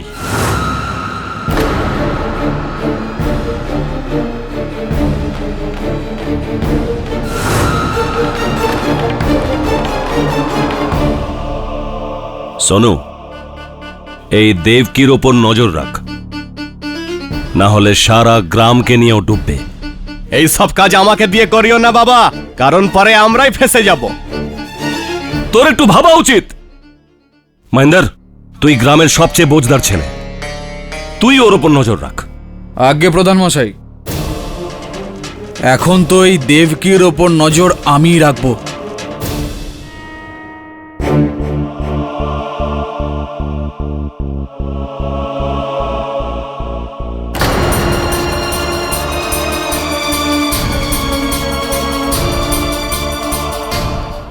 এ কি অনর্থ হচ্ছে আমাদের সাথে হুজুর? আমি আমার ছেলেকে হারালাম, আরে এবার আমার ছোট ভাই মহেন্দ্র। জানি না কে শত্রুতা করছে আমাদের সাথে হুজুর। মহেন্দ্র প্রকাশের মৃত্যু কি করে হলো? আত্মহত্যা ইওর অনার, আত্মহত্যা। মহেন্দ্র প্রকাশ পুলের উপর থেকে ঝাঁপ দিয়ে আত্মহত্যা করেছে। জজ সাহেব, এটা আত্মহত্যা নয়, এটা হত্যা। খুব সুন্দর। এ তো আপনি ওখানে ছিলেন, যে আপনি নিজের চোখে দেখেছেন, যে বলছেন যে দুর্ভাগ্যবশত ছিলাম না, থাকলে মহেন্দ্র প্রতাপকে বাঁচিয়ে দিতাম। আপনি ওখানে থাকলে কি দেখতেন? আরে দেখতাম বেটা ছেলে কি করে ওখান থেকে লাফ মারছে, দেখতাম। আর পুল থেকে লাফাতে গেলে পুলের পাঁচিলে মানে দেয়ালের ওপর দাঁড়িয়ে পড়া বা হাত দেওয়া আবশ্যক নিশ্চয়ই। আরে এর তো নিশ্চয়ই দরকার আছে। কিন্তু ইওর অনার, ওই পুলের পাঁচিলে মহেন্দ্র প্রতাপের পা বা হাতের চিহ্ন পাওয়া যায়নি। এটার সোজাসুজি অর্থ হলো জজ সাহেব, কেউ মহেন্দ্র প্রতাপের দেহটাকে ওখান থেকে তুলে নিয়ে নিচে ফেলে দিয়েছিল।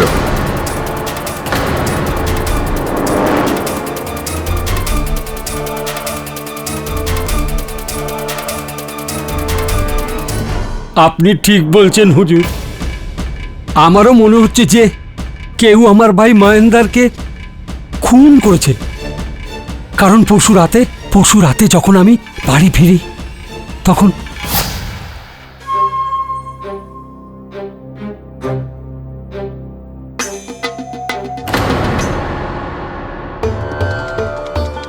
এখন তো আমার গলা দিয়ে খাবার তখনই নাববে যখন আমার ভাইপো সুরেশের খুনের রহস্য সমাধান হবে।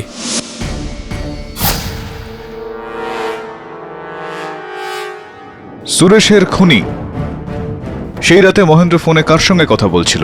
জানি না স্যার, কারণ মহেন্দ্রের লাশ থেকে কোনো ফোন পাওয়া যায়নি। কিন্তু আমি জানি যে ও ওই রাতে কোথায় গিয়েছিল, ওই প্রধান মশাইয়ের কাছে।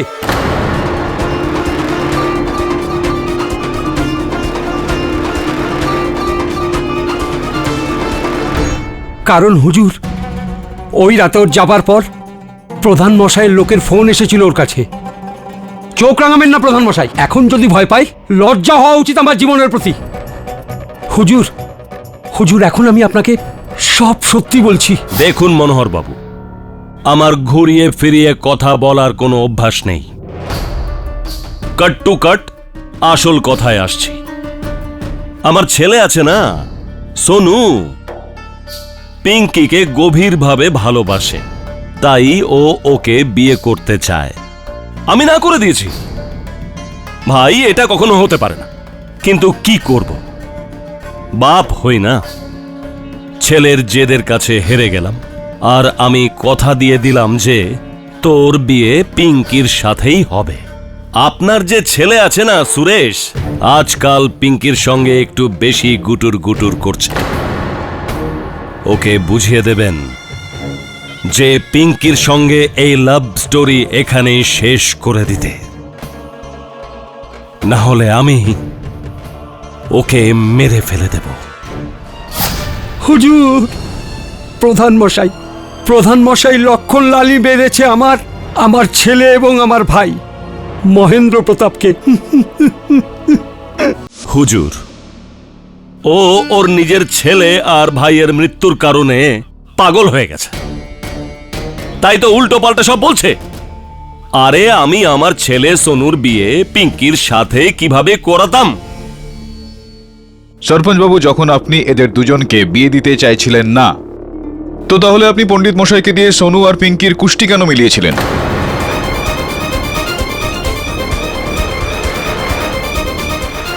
এসব তুই কি করে জানলি?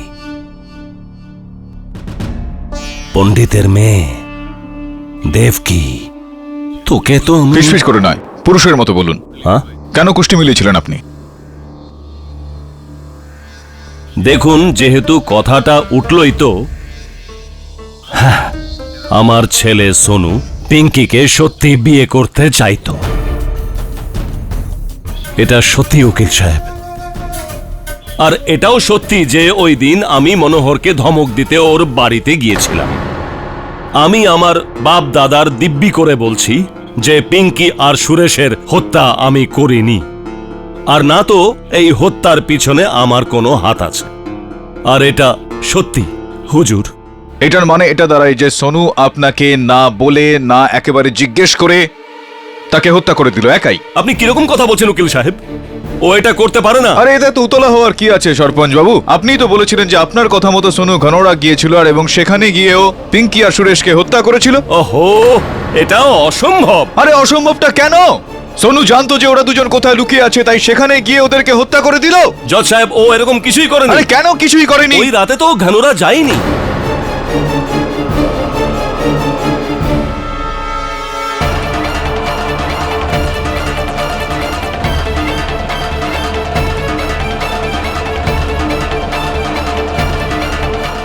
যদিও ঘনোড়া নাই গিয়ে থাকে, তাহলেও কি করে চাঁদ প্রকাশ বাবুকে পিঙ্কি আর সুরেশকে হত্যা করতে ঠিক কিভাবে দেখলো সরপঞ্চ বাবু?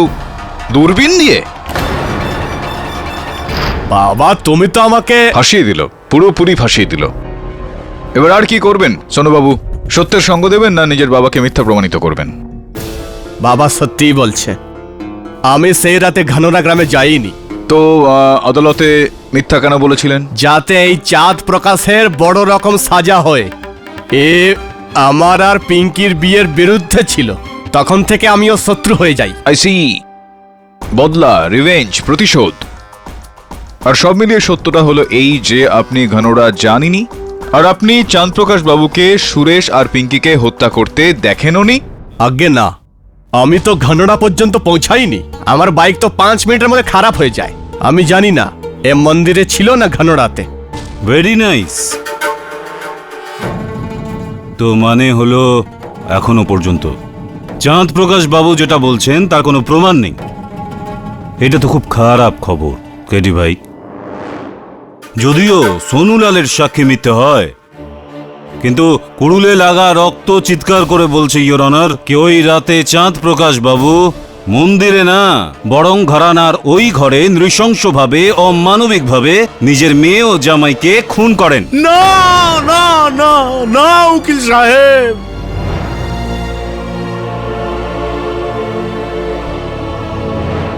জজ সাহেব, আপনি আমাকে যে কোনো দোষে, যে কোনো অভিযোগে শুলে চড়িয়ে দিন, ফাঁসিতে ঝুলিয়ে দিন, কিন্তু মেয়েকে হত্যা করার দায় নয়। না হলে ফাঁসি আমাকে নয়, ফাঁসি দেওয়া হবে বাবার মেয়ের সম্পর্ককে, বাবার মেয়ের সম্পর্ককে দেওয়া হবে ফাঁসি। পেয়ে গেছি স্যার, সেলফোন রেজিস্ট্রি থেকে মহেন্দ্র প্রকাশের ফোন রেকর্ড। আমার মনে হয় মৃত্যুর ঠিক আগেই মন্ত্রপ্রতাপ এই নম্বরেই কথা বলছিল। নম্বরটা লাগো একটু।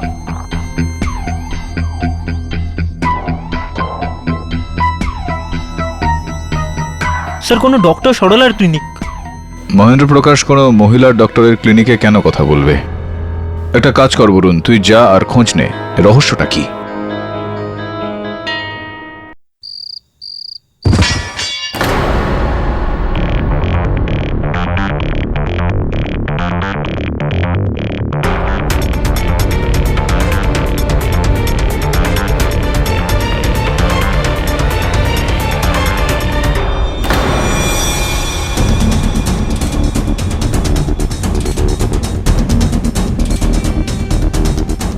ভাই উকিল বাবু, আমি শুনলাম যে কাল রাতে কেউ আপনাকে একটা কুড়ুল পাঠিয়েছে। এটা কি সত্যি? হ্যাঁ, ঠিকই শুনেছেন আপনি। পঞ্চায়েত চায় যে ওই কুড়ুলটাকে তুমি এখানে আমার সামনে পেশ করো। ক্ষমা চাচ্ছি সরপঞ্চ বাবু, এটা সম্ভব নয়। ওই কুড়ুলটা তো আমি পুলিশের হাতে দিয়ে দিয়েছি, ওটা এখন সরকারি প্রমাণ। একটা কথা বুঝতে পারছি না, চাঁদ প্রকাশের কুড়ুল তো আদালতে জমা ছিল, তাহলে এই দ্বিতীয় কুড়ুলটা কোথা থেকে আসলো? সরপঞ্চ বাবু, এখন ওই কুড়ুলটা কার ছিল আর তার উপর রক্ত কার লেগেছিল সেটা তো আগামীকাল আপনি, আমি আর এখানে উপস্থিত সমস্ত মানুষ জানতে পেরে যাব আদালতে, ফরেনসিক রিপোর্ট চলে আসার পর। খুবই বড় দিন একটা আমার জন্য। কাল প্রস্তুতি নিতে হবে, কেসের পর বসে কথাবার্তা হবে।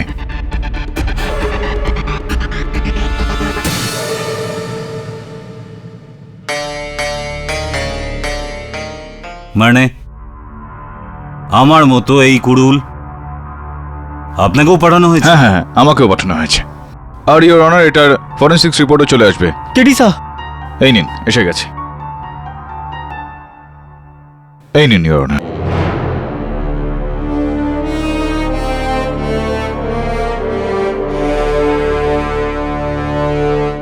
এটা কি মিস্টার কেডি? কি হলো জজ সাহেব? এতে তো রক্তের দাগ নেই, এটা তো কোনো লাল রঙের পেইন্ট। আর এতে যে ছাপ আছে ওটা তোমার আঙুলের, মিস্টার কেডি পাঠক। হ্যাঁ হ্যাঁ জজ সাহেব, লাল রঙের দাগ রয়েছে আর যেই আঙুলের ছাপ রয়েছে সেটা আমারই। আমি ঠিক বুঝলাম না।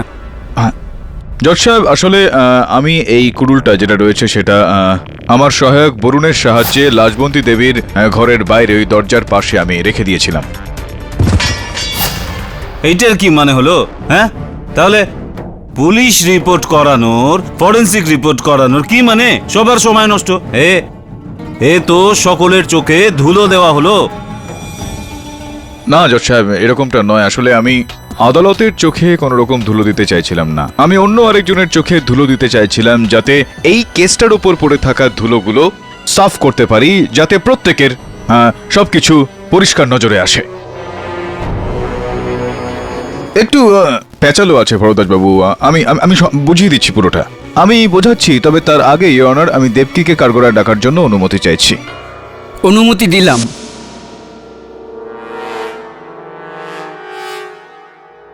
হ্যাঁ, তো জজ সাহেব, হয়েছে এটাই যে মনোহর বাবু বলেছিলেন যে মহেন্দ্র বাবুর মৃত্যুর দিন মহেন্দ্র বাবু কাউকে একটা ফোন করেছিলেন। তো আমরা মহেন্দ্র বাবুর দূরভাষ যন্ত্রের ফোনের একটা তালিকা বার করি, যেখান থেকে আমরা জানতে পেরেছি যে উনি রোহতাক, হরিয়ানাতে কোনো গাইনোকোলজিস্ট মানে গর্ভপাত করানোর ডক্টরকে ফোন করেছিলেন,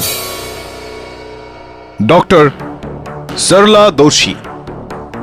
ডক্টর সরলা দোষীর সঙ্গে দেখা করার পর এটা জানতে পারা গিয়েছে অনার যে এখান থেকে কালকোরা থেকে কোনো মেয়ে ওনার কাছে এই কারণে গিয়েছিলেন যে এটা জানতে যে উনি গর্ভবতী হ্যাঁ কি না। দেবকী, তুমি গিয়েছিলে ডক্টর সরলা দোষীর কাছে?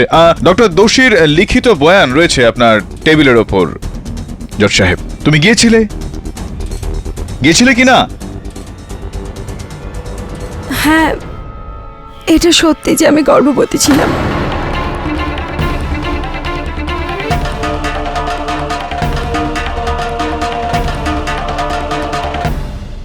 মহেন্দ্রবাবু এটা জানতে পেরে গিয়েছিলেন যে তুমি গর্ভবতী, এই কারণেই উনি ডক্টর সরলা দোষীকে ফোন করেছিলেন, এটা কি ঠিক?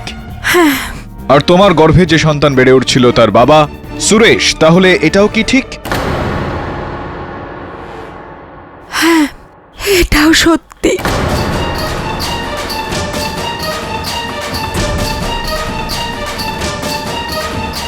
এটার অর্থ হলো গিয়ে এই যে এক তরফে তো সুরেশ আপনার সঙ্গে প্রেমটা চালিয়ে যাচ্ছিল, আর দ্বিতীয় তরফে ও পিঙ্কির সঙ্গে বিয়ে করতে চাইছিল, ঠিক কি এটা? হ্যাঁ।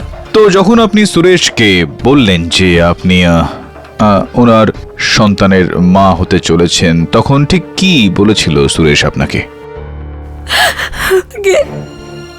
ওর এই দায়িত্ব পরিষ্কারভাবে নিতে অস্বীকার করে দেয়, আর বলেছিল যে আমি যেন ওকে ভুলে যাই, কেননা পিঙ্কিকে বিয়ে করতে যাচ্ছিল। দেবকী, এটা তো কোনো কারণই হলো না যে ওখানে গিয়ে ওই দুজনকে এত নৃশংসভাবে মেরে ফেলার। হত্যা করা উচিত হয়নি আপনার ওনাদেরকে। না সাহেব, না, আমি ওদের দুজনকে মারিনি সাহেব।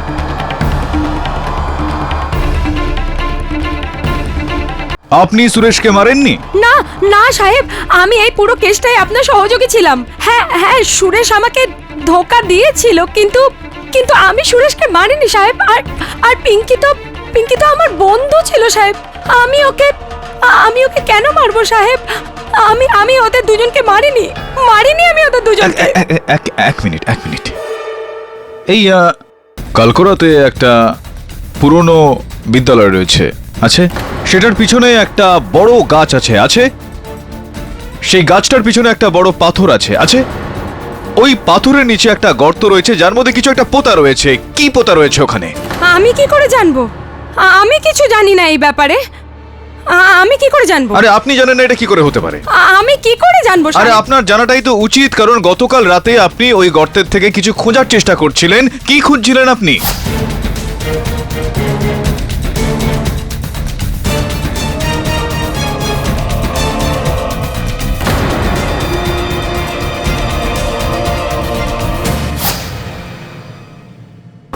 ইওর অনার,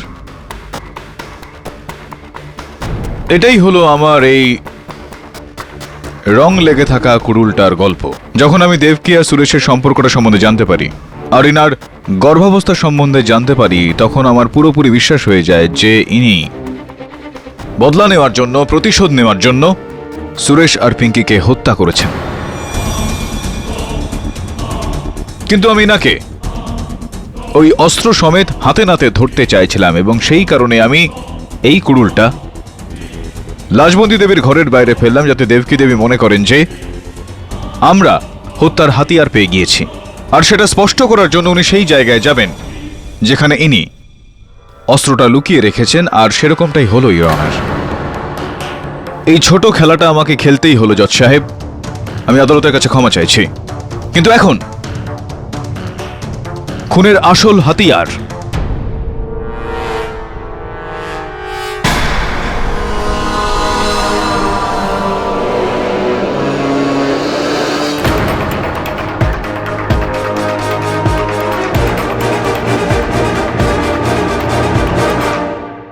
এই কুড়ুলটা ইওর অনার, যেটা পুরনো ওই বিদ্যালয়ের পিছনে গাছের পিছনে পাথরের নিচে গর্ত থেকে পাওয়া গিয়েছে।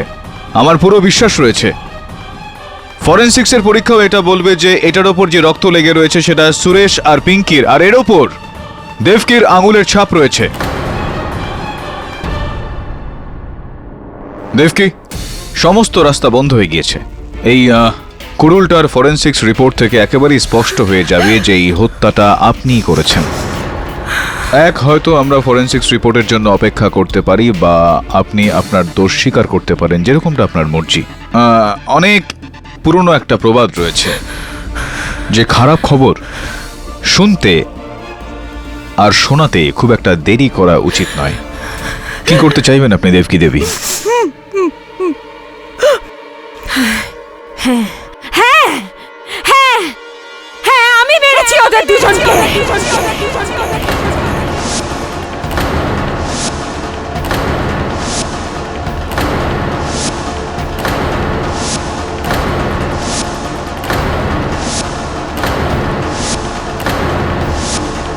আমি মেরেছি ওদের দুজনকে।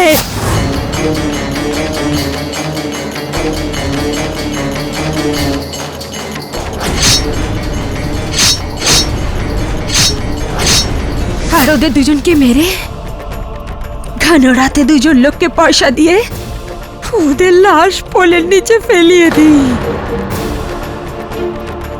4 বছর ধরে আমি ভালোবাসতাম সুরেশকে, 4 বছর। আর ও পছন্দ করলো তো কাকে? ওই পিঙ্কিকে, যে কিনা বিয়ের সমস্ত কাজকর্ম আমাকে দিয়ে করিয়েছিল। এটা না জেনেই যে সুরেশ ওর নয়, সুরেশ আমার, সুরেশ আমার ছিল। আর আর কি বা শাস্তি দিতাম আমি ওদেরকে? মেরে ফেলেছি আমি ওদের। আমার এত বড় অসম্মান কিভাবে সহ্য করতাম আমি? কিন্তু চাঁদ প্রকাশের রক্তে রাঙানো কুড়ুলটা?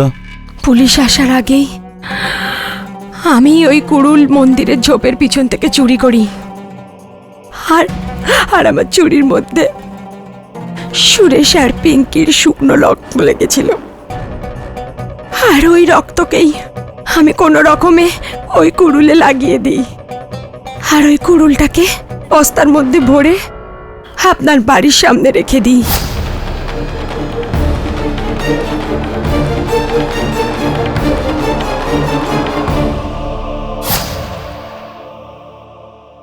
মহেন্দ্র সিং বাবুকে ওই রাতে মহেন্দ্র প্রকাশ আমার সাথে পোলে দেখা করতে এসেছিল, এটাই বলতে যে ও সুরেশ আর আমার ব্যাপারে সবকিছু জেনে ফেলেছে। এই জন্য ওর আদালতে সত্যি কথা বলার আগেই সুযোগ পেতেই আমি ওকে পোল থেকে ধাক্কা দিয়ে দিই।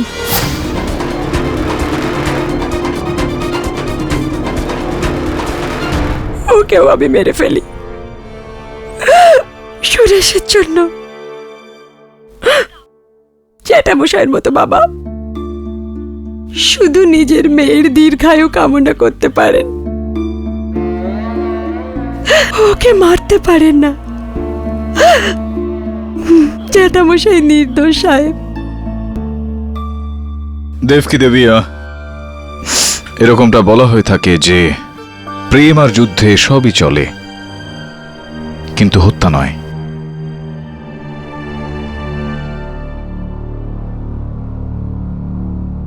আপনার সিদ্ধান্ত জজ সাহেব। সাক্ষীদের বয়ান আর পরিস্থিতির দিকে নজর রেখে এই আদালত সুরজ প্রকাশ আর পিঙ্কি ওরফে পদ্মিনী প্রকাশ আর মহেন্দ্র সিংকে খুনের, দেবকী চন্দ্রকে দোষী সাব্যস্ত করে ভারতীয় দণ্ডবিধির ৩০২ ধারা অনুযায়ী যাবজ্জীবন কারাদণ্ড দিচ্ছে, আর পিঙ্কির বাবা চন্দ্রপ্রকাশ বাবুকে নির্দোষ পেয়ে এই কেস থেকে সসম্মানে মুক্তি দিচ্ছে। The case is closed. বড়দাসবাবু। কেডি বাবু, এমনিতে যদি আমি কেস জিততাম তাহলে আমি এটা বলতাম যে ভাই বাহ খুব সুন্দর, হ্যান করেছি ত্যান করেছি, কিন্তু আজকে সত্যের এরকম জিত দেখে ভাই বলতেই হবে যে না, সত্যি সত্যি খুব সুন্দর। বড়দাসবাবু, যদি কখনো কখনো মনে দ্বিধা থাকে তো হৃদয়ের কথা শোনা উচিত, কেননা হৃদয় থাকে তো লেফটে, কিন্তু হৃদয়ের কথা সবসময় রাইট হয়। Am I right or am I right? Right.